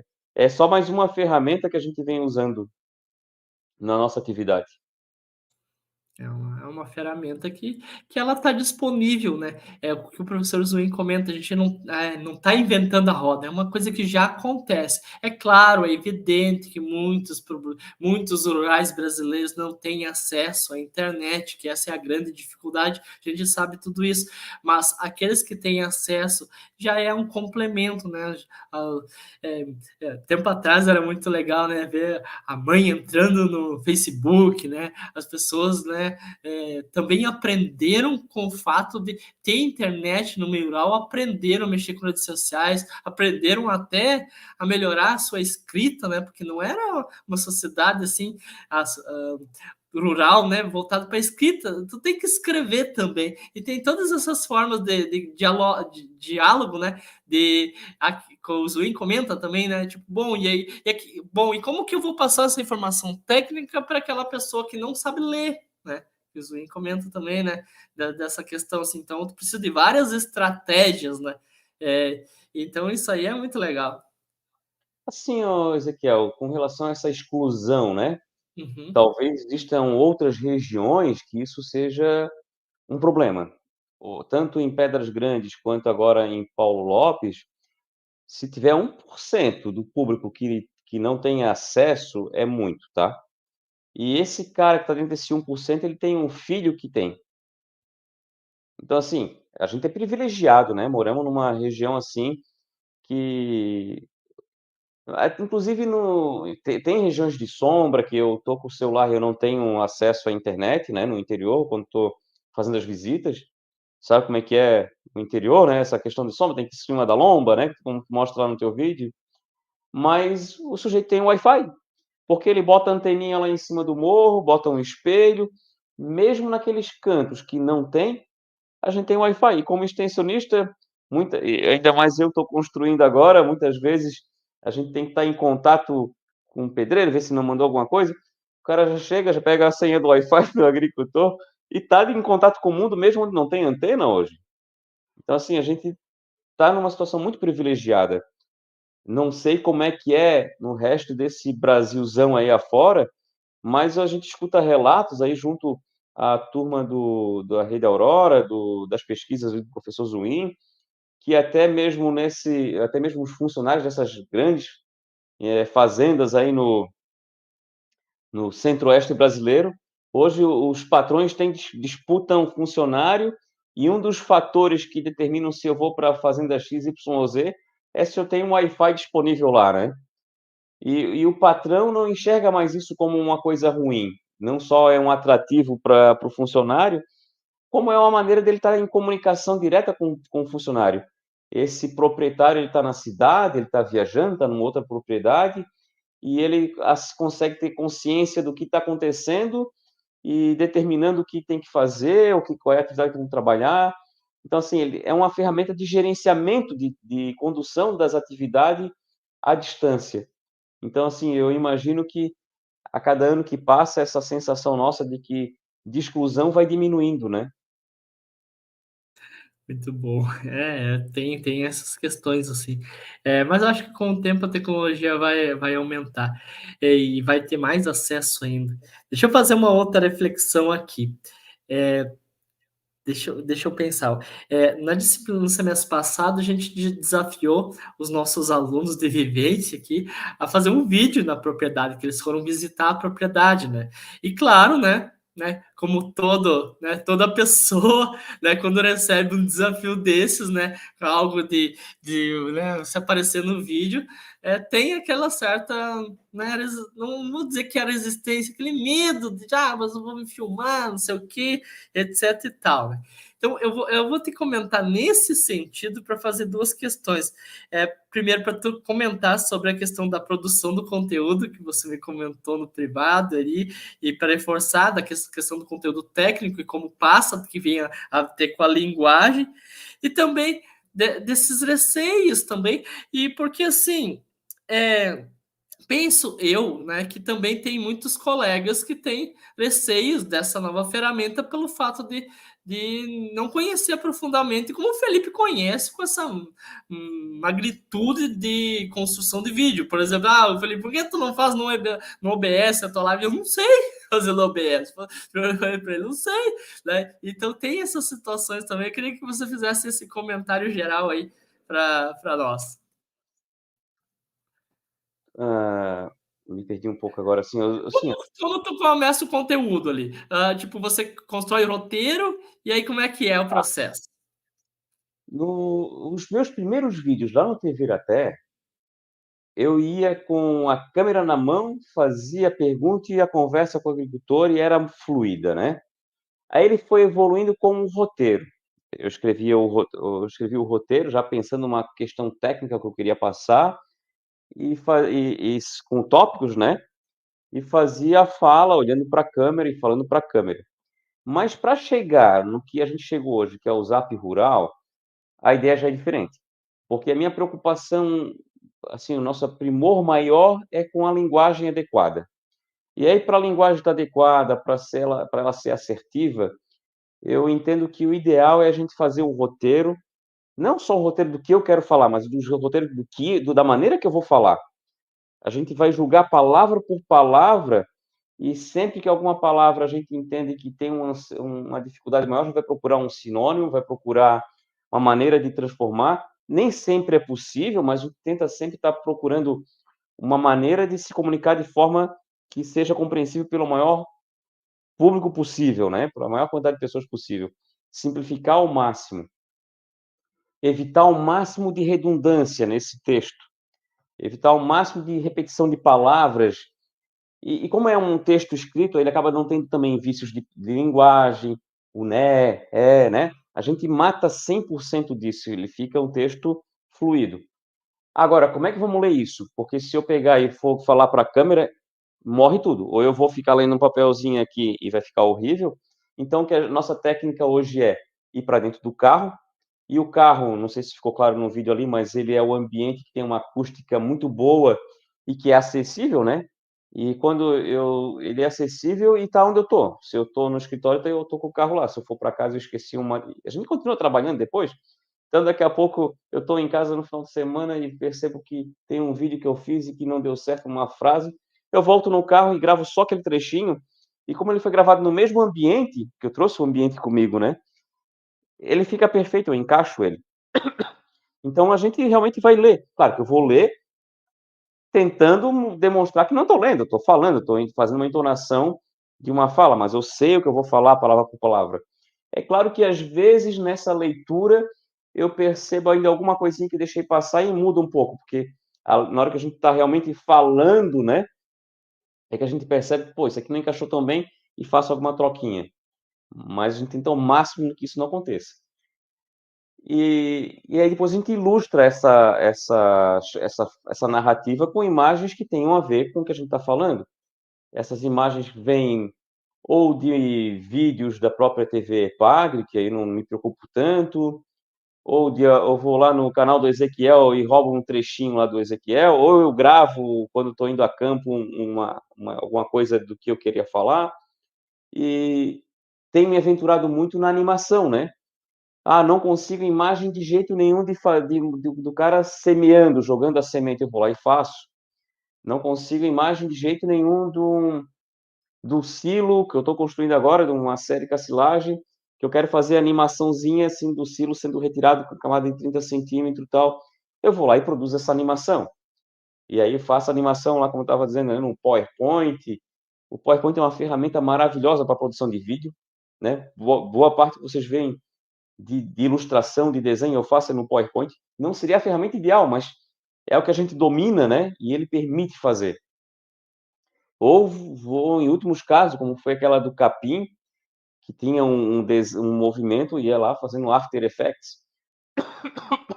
Mas, assim, respondendo a pergunta do Ezequiel, é eu escrever o texto, eu vou gravar o texto, a minha fala, e não acreditem a Flávia, eu acho que ela é melhor do que eu nesse sentido, tá? A Flávia é capaz de pegar o texto, e aqui ao vivo, sem demonstrar que está lendo, e fazer a fala aqui para vocês lendo, sem mostrar que está lendo, e não erra nada. Eu não, eu erro. Mas eu sei quando a minha entonação está boa, quando a minha entonação não está boa, eu volto à frase, faço até que deu certo, e no final eu pico tudo e corrijo e fica uma maravilha, né? O sotaque, que no começo a gente às vezes tem isso também, né? Eu tenho um sotaque do caipira, eu tenho um sotaque do manezinho de Florianópolis, eu tenho um sotaque do baiano. Não importa, né? É a nossa característica, a gente tem que ter orgulho dessa identidade. E hoje eu observo até o pessoal ali do mapa de olho na nossa voz, querendo ter essa diversidade de vozes para produzir material. Então, assim, é gravar o material no carro sem estar mudando a cara e não estar se preocupando muito se está legal ou não está legal na foto, e depois ilustrar. Eu acho que é a forma mais fácil de fazer e dar um melhor resultado. A minha imagem não importa, o que importa é o conteúdo da minha voz, da minha fala, e a imagem, melhor do que a minha imagem falando, é uma ilustração que exemplifique, que mostre aquilo que eu estou falando. Então, acho que dá o melhor resultado a isso. Muito bom, muito bom. É aquela história, né? Bota o chapéu e começa a falar, né? A imagem não é importante, não sou modelo. Mas muito legal. Eu vou fazer a pergunta aqui do Adelar. Adelar coloca uma questão bem legal aqui. Nosso aluno, fruticultor aqui da região também. Boa noite. Santa Catarina se destaca no avanço da agricultura familiar e na fruticultura, em nível de programas de município. Quais os que mais se destacam e colaboram com o trabalho de artéria e do produtor? Quer saber aí quais que se destacam mais aí nesse sentido? Adelar, assim, ó, eu não tenho condições para ti porque de narrar assim, falar como EPAGRE, né? No estado, quais são os destaques e tal. Aqui na região sul, o maracujá ele se tornou assim uma vedete, a gente conseguiu ser referência praticamente nacional, né? O pessoal da Emater do Rio Grande do Sul fez curso com a gente no ano passado, do Espírito Santo no ano passado, ano retrasado, né? E virou assim uma coisa muito interessante. Mas tem outras regiões, outros municípios que são referência em outras áreas, né? Ali na região de Angelina, o pessoal está muito bem e é sucesso na salsinha, não é fruta, né? Mas tem que se encaixou e fez um bom resultado. A região de Anitápolis tem um excelente trabalho com o chuchu em SPDH, junto com o Antônio Carlos. Assim, não, eu não posso falar por Epagre, mas assim, tem casos de sucesso aqui e ali pipocando, né, de resultado. Mas eu não estou por dentro de todos os municípios. A gente aqui somos em 302 municípios, se eu não me engano. Olha, toda vez que eu olho para a lista de município, eu vejo um que parece que eu nunca tinha visto antes aquele nome. Muito bom. O Adelardo disse assim: desculpa fugir pelo tema, mas o Adelardo, você não fugiu do tema, né? Se a gente for pensar, né, a agricultura familiar é o foco da PNATER, né, que é a Política Nacional de Assistência Técnica e Extensão Rural, né? E o grande debate do tema é quais os melhores métodos e formas para se levar essa informação técnica, né, da pesquisa que a IPAG faz, da pesquisa que a universidade faz, para chegar até o agricultor. Então, historicamente, o debate da extensão rural é esse, né? Tipo, quais as técnicas dão mais certo, é uma mistura de técnicas, é um conjunto de técnicas, e agora tem essa questão ainda da ATER digital, das ferramentas digitais, né, que se chamou hoje de ATER digital, pelo fato também que foi criado um programa de ATER digital, né, pelo mapa, né, que foi estimulado aí, principalmente durante a pandemia, mas já estava um pouco antes, né? Então, ferramentas de comunicação que a gente possa chegar e possa, assim, agregar no trabalho do extensionista, né? Junto com as famílias agricultoras, né? Então, assim, como que eu gostaria de receber uma informação? Até eu estava comentando, tem um artigo na Inglaterra, Felipe, eu sempre esqueço o nome do artigo porque é em inglês, né? Mas eles metrificaram, tipo, qual é o tamanho do vídeo ideal que um agricultor assiste no YouTube, né? E se eles assistem um podcast, inclusive, né? Na Inglaterra, essa pergunta foi bem interessante, ó, assistir podcast. Eu não sei se podcast no Brasil teria a mesma função. Aí, se o Felipe souber de alguma coisa, mas assim, pairou de vídeos de 5 a 10 minutos no YouTube, né? E podcast, o pessoal ficava até 30 minutos, era tolerável, né? Uma escuta de um podcast, né? E claro que a gente tem a ferramenta aí, largamente utilizada, que é a rádio, né? Tem alguma coisa que você já conversou sobre isso? Conhece alguma coisa de experiência isso aí, Não, Felipe? em podcast não tive experiência, nem contato nenhum resultado aqui na região não, tá? Não desconheço. O podcast, eu tenho pensado que fica mais por restrito, porque às vezes você fica falando para os pares, né? E esse é o grande debate, né? O teu conteúdo, ele é para o agricultor ou é para os pares, né? Às vezes eu fico me perguntando nessa questão. Pode ser para os dois, obviamente, né? E para os próprios colegas, né? Mas é esse debate, qual o foco, né? Hoje, esse nosso videozinho do Zap Rural de 2 minutos, ele é aquela cutucada para o cara acordar naquele detalhe e acertar, né? Ou uma dica que a gente está dando para ele. Mas eu entendo ainda que um vídeo de 5 a 10 é importante para realmente aprofundar um pouco mais de um determinado assunto. Né? E às vezes é importante a live.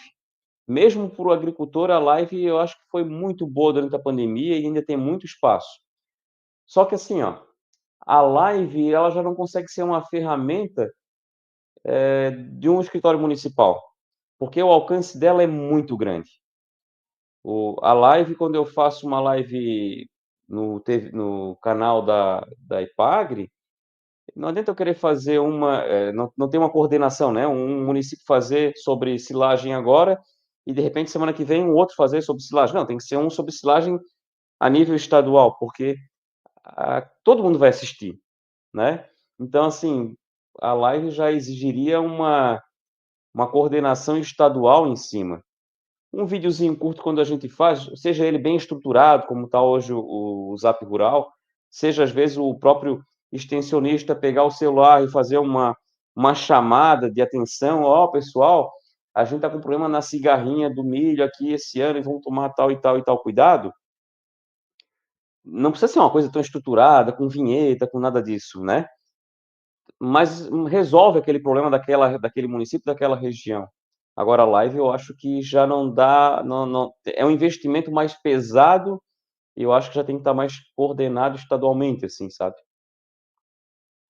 Muito interessante. Inclusive uma das o café com fruticultura, ele teve com esse objetivo também, né, bom, primeiramente, né, mostrar que a UFSM tem um trabalho com fruticultura e gerar esse impacto, né, trazer esses especialistas comentando a cada 2 semanas sobre um tema focado da fruticultura, seja um tema mais técnico, a live passada foi mudanças climáticas, o potencial da fruticultura no Brasil, enfim, a questão dos biológicos, tem muita coisa que está sendo produzida aí. A gente também pensou nesse sentido, mas claro, nós somos um curso, né? Tem esse objetivo da formação, né? Claro, a extensão oral é uma educação não formal, né? Como diz o nosso conceito básico, né? Então é por aí, né? Agora a questão a gente fica sempre pensando em números e métricas, né? Eu fico pensando às vezes, tipo, poxa, mas tipo, hoje se eu abrir uma live e der 5 pessoas, né, que eu e o Felipe estava comentando, tá ótimo, para mim não tem problema. O problema é que alguém vai assistir isso aí depois e talvez vai impactar alguma pessoa, né? As pessoas ficam preocupadas muito com as métricas, elas ao longo prazo, né? O próprio Felipe, como criou o canal dele, né? Tipo, se ele parasse, as métricas não serviriam para nada. Ele continuou e hoje ele tem métricas importantes que ele pode usar isso. Mas acho que talvez a métrica que mais, sei lá, acho que mexe com o coração dele é chegar até o agricultor, aquele vídeo, e como ele comentou na live, né? O agricultor se olhar lá e gostar e chamar para ele gravar novamente, né? Isso aí é um trabalho que não se paga, né, Felipe? O Ezequiel, dessas duas coisas que tu falou aí, né? Só reforçando a história da live, uma grande ação que eu percebi nas lives em Santa Catarina, assim, na extensão, foi o nivelamento, assim, estadual da equipe técnica. A gente está falando para os pares, né?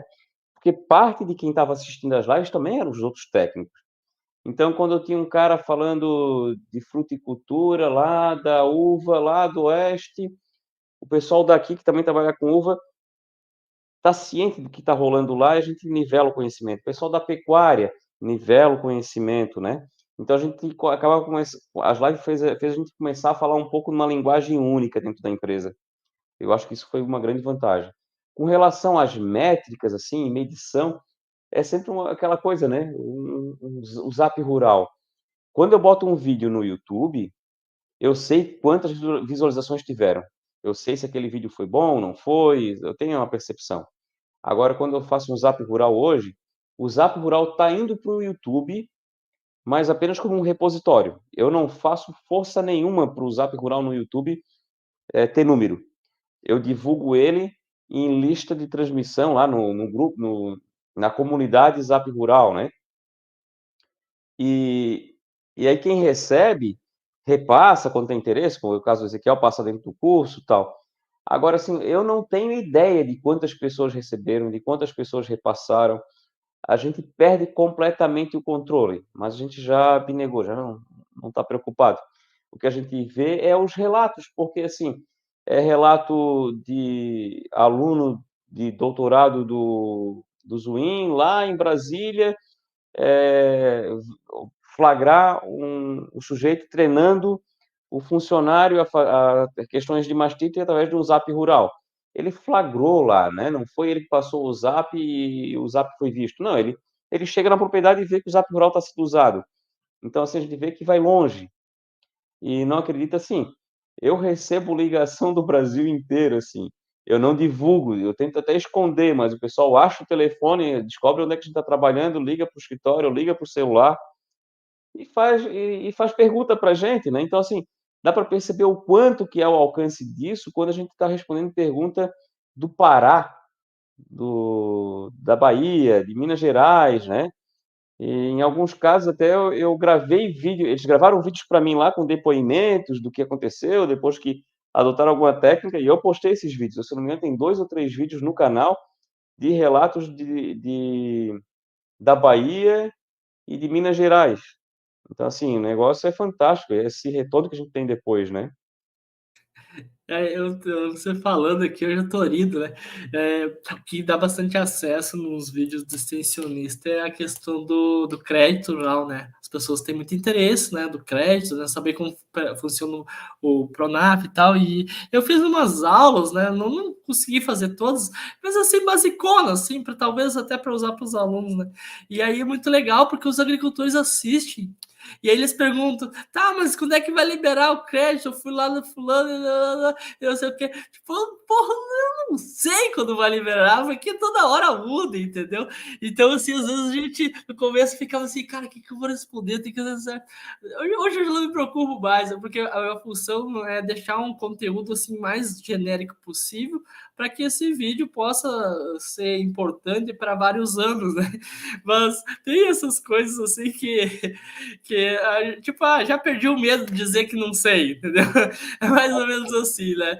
Porque o conhecimento é tão diverso, ainda mais nessa área de extensão rural. E a nossa, a Flávia, coloca aqui, a Flávia tem que estar aqui. A Flávia, eu vou trazer a Flávia lá próximo, Flávia. Você vai comentar alguma coisa aqui para nós, né? Meu amigo, meu querido e amigo e parceiro, você é fantástico, parabéns, todo sucesso, protagonista, sou tua fã. Gente, é tua fã também, né? Flávia é sensacional, assim, é muito legal.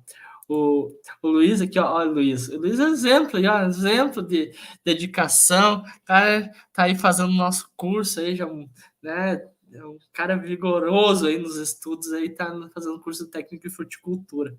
Agora eu quero comentar só mais duas perguntas, eu já até cansei, né? Mas é que eu tenho aqui umas 7 folhas de perguntas, tô brincando.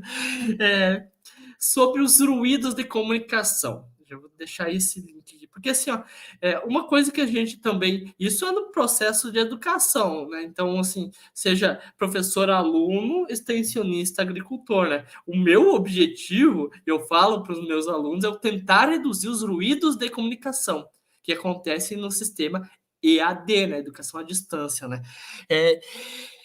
Ruídos de comunicação que você teve e exemplos, situações que aconteceu e que você teve que mediar, porque acontece, às vezes a forma como você diz alguma coisa diz muito. Vou dar um exemplo para você, tipo, dava aula em Minas Gerais e em alemão e italiano, né? Peguei mais o italiano fala alto, né?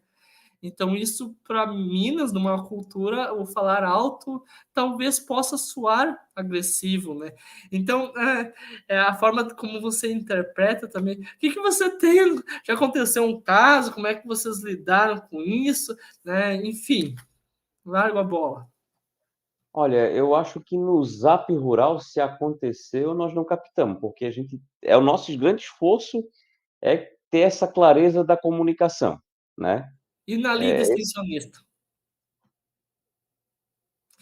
Porque tu usa ferramentas do WhatsApp, né? Não, eu sei que são situações, às vezes, porque também é difícil metrificar isso, né? O que virou ruído, o que não vira, né? Só consegue metrificar quando esse ruído se transforma em algum problema, né? Eu te entendo. Eu fiz uma pergunta difícil, eu sei. não me veio na cabeça, assim, uma história agora não, Ezequiel, não me veio.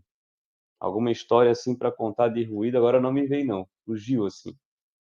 Não, mas é tranquilo, assim, porque, tipo, um dos fatos da extensão oral é a comunicação, né? Uhum. E eu vou te chamar contextualizar aqui para fazer a última pergunta, né? Tipo assim, bom, você comentou ali, né, da questão da fruticultura, análise de solo, adubação de base, fui anotando aqui, né? Cobertura viva, curvas de nível, mudas de qualidade, né? Irrigação, a gente tá trabalhando forte aqui com irrigação aqui no sul para fruticultura, né? Para quem consegue investir, né? São todas questões técnicas que tem um linguajar técnico às vezes, né? A gente sofre esse desafio, né? Porque às vezes a gente traz um convidado que ele é muito bom, ele é excepcional na área. Nós temos lá professores escutando, alunos e agricultores, né? E aí a gente fica pensando, poxa, mas aquilo ali tá difícil de eu entender, né, como professor, né? E como que o agricultor recebe isso? Então, esse desafio da comunicação é grande. Agora, a pergunta final, né? Para 1h34, tá uma ótima live. Eu sou um fruticultor, tem vários alunos aqui fruticultores aqui nos assistindo. Tá bastante audiência na nossa live hoje. eu preciso comercializar minhas frutas, tá? Porque elas são perecíveis, sabe? O grande problema, né, da fruticultura é isso, né? Tipo, lá em casa tava, semana passada, fui lá, cheio de bergamota e laranja, tá? Os pés caindo lá, né? Não sei o que faço, né? Daqui a dia o pai vai dar as bergamotas lá, né, pro gado, enfim, né? Que ferramentas, né, você como extensionista indicaria, né, para ajudar, sei lá, na comercialização, não sei, né? O que você tem de experiência, de coisas para nos contar sobre isso? Pois é, Kel, assim, ó, quando a gente começou ali em Pedras Grandes com o maracujá, por exemplo, né? O que a gente fez foi fazer um levantamento na região de todas as possibilidades que tinha. E cada um foi se achando de um jeito. Tinha umas 2 empresas que iam na propriedade, pegavam a produção, levavam, e aí dessas 2 já tinha um diferencial. Uma queria que já tivesse classificado na propriedade, e outra pegava para classificar. E tinha a família que ficava faceira da vida porque classificava e já saía sabendo quanto é que deu, quanto é que não deu, já tinha valor de cada classe, né. E claro que tinha que ter aquela questão de confiança entre os 2 parceiros, e tinha gente que não queria disso, porque por mais que gerasse um pouquinho mais de receita, ele também tinha uma demanda de mão de obra que ele precisava, e tem uma família que não tinha essa demanda e preferia dedicar aquela mão de obra colhendo, plantando, trabalhando na lavoura e não no processamento.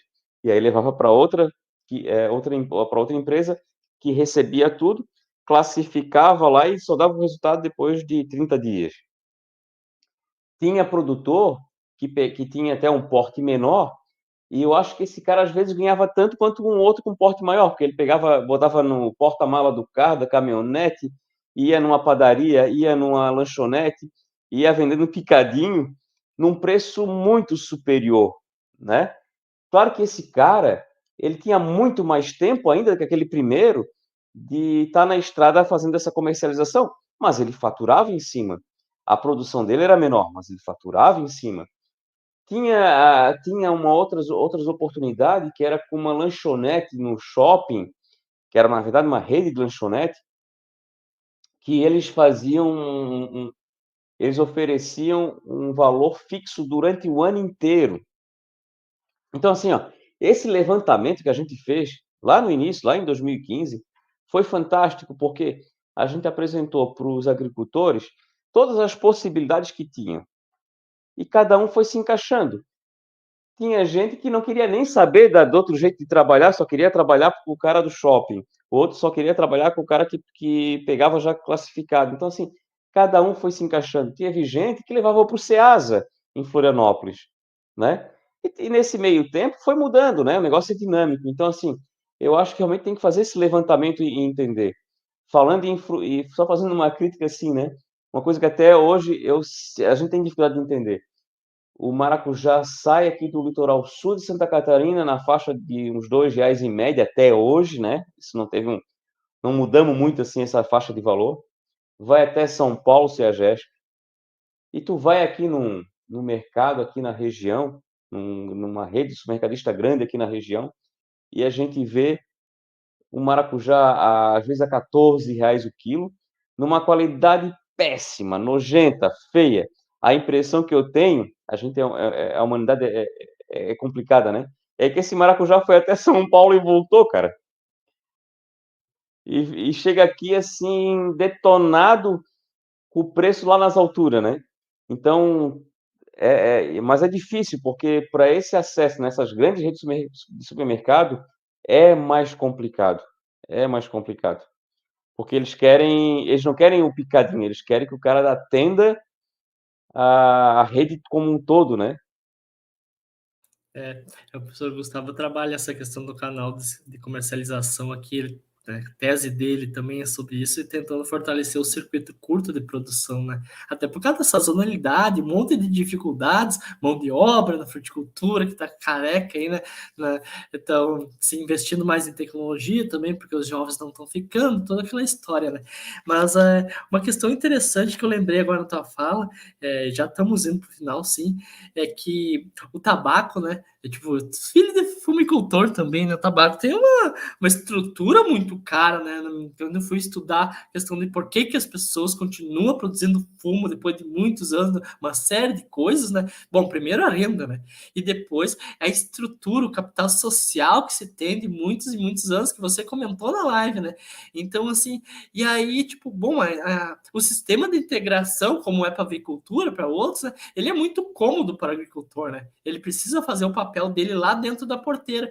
E a fruticultura, me parece aqui, no circuito curto, principalmente, temos a Adriana e vários aqui, colegas, o Anderson aqui, enfim, tu tem que se desafiar para fora da porteira, né? E às vezes a gente não quer ou não tem esse conhecimento e é muito difícil.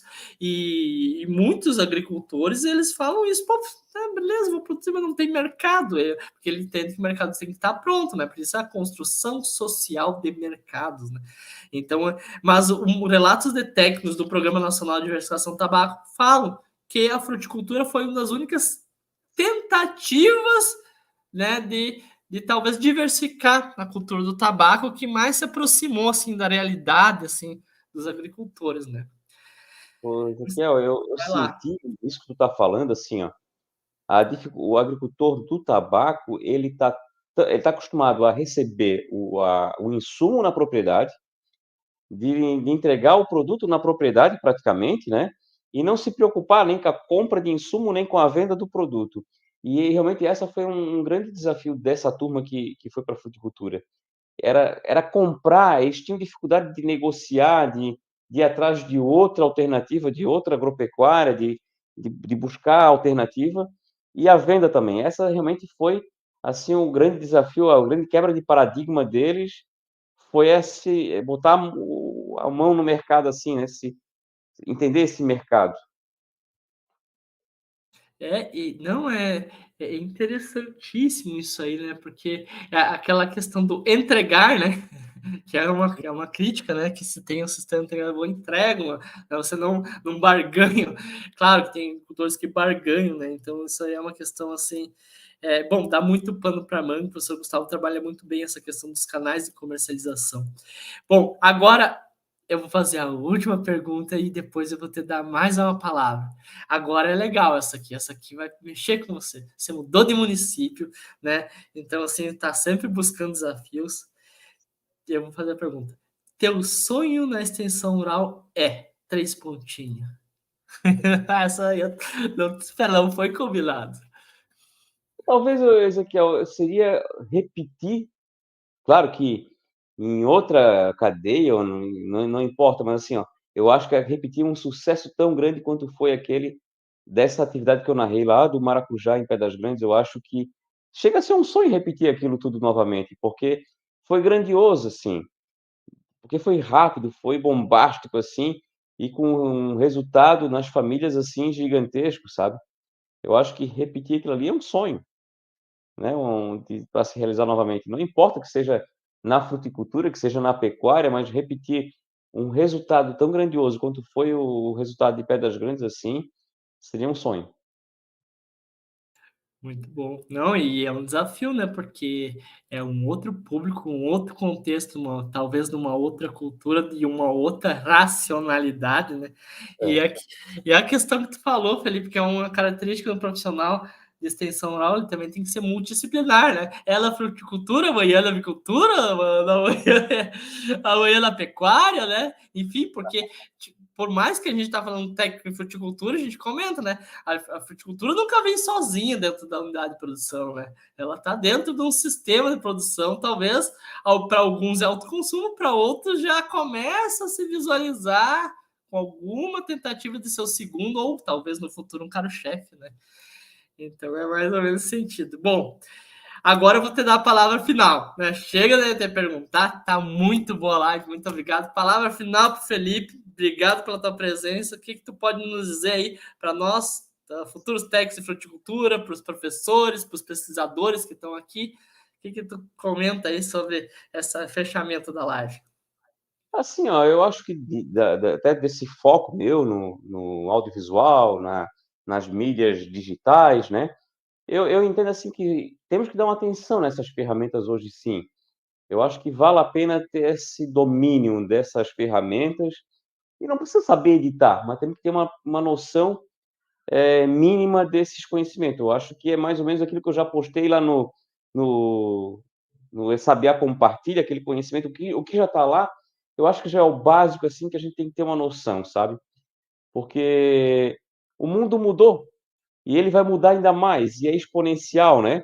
Quando eu comecei com esse negócio de vídeo era uma coisa, hoje já é outra, né? A gente sai de um cenário e vai mudando, e isso vai mudar ainda mais. Agora a gente já começa a ter impacto das inteligências artificiais e que vai revolucionar de novo tudo isso. Então, tudo que eu sei hoje, ano que vem pode ser completamente diferente, né?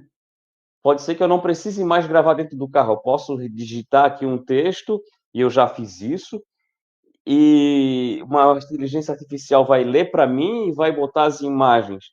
Então, assim, tem que estar sempre se aperfeiçoando, né? Sempre estudando e indo atrás. E essa atenção no mundo digital, nessas ferramentas, eu acho que é importante. E falando da mudança de município, eu acho que foi parte, assim, está sendo parte, né, da minha boa integração dentro do município, é esse uso dessas ferramentas, de estar conseguindo me localizar dentro do município, de estar conseguindo fazer contato com as pessoas se chegarem até mim e solicitar uma visita, né. Então, assim, saber usar esse tipo de recurso hoje é fundamental. Não sei, como eu te falei, como é que está essas questões hoje na academia, como é que está sendo a formação dos alunos, mas dou minha dica, né? Tem que dar uma focada nisso, tem que dar uma focada. Muito obrigado aí pela oportunidade e, sabe, no futuro a gente volta a fazer um outro bate-papo assim, uma outra toada, quem sabe, como tu falou, ensinando a editar. Com certeza, eu já desafiei aqui o Felipe nos bastidores, que eu disse, agora ele tem que fazer vídeos ensinando a editar, usar para outras questões aí. Eu jogo os desafios, né? Igual o Zui, né? Eu jogo os desafios, né? Mas que fica aqui de lição aqui dessa live, assim, para fazer o grande resumo, né? Constante aperfeiçoamento, foi isso que o Felipe falou. Formação continuada, seja de extensionista, de profissionais, professores, pesquisadores, agricultores, formação continuada, porque as coisas mudam, né? Então agora já temos a questão da inteligência artificial. Então, se queremos ser bons profissionais, independente da área que a gente falou, a gente precisa ter formação continuada, tá sempre se desafiando para estar aí, querendo transformar. Eu acho que o nosso objetivo é isso, é transformar vidas, né? Transformar de forma positiva. Eu acho que isso é o grande tchan. Felipe, muito obrigado. Acompanhe as lives do Café com Fruticultura. A cada 2 semanas estamos trazendo novos profissionais aí. Felipe, foi maravilhoso. Por isso eu delonguei essa live, porque eu adoro essa prosa como diz o mineiro, né? Essa prosa aqui sobre extensão oral, que ela é sensacional. Obrigado a todos os presentes e até uma próxima oportunidade. Tchau, tchau. Valeu, pessoal. Tchau, tchau.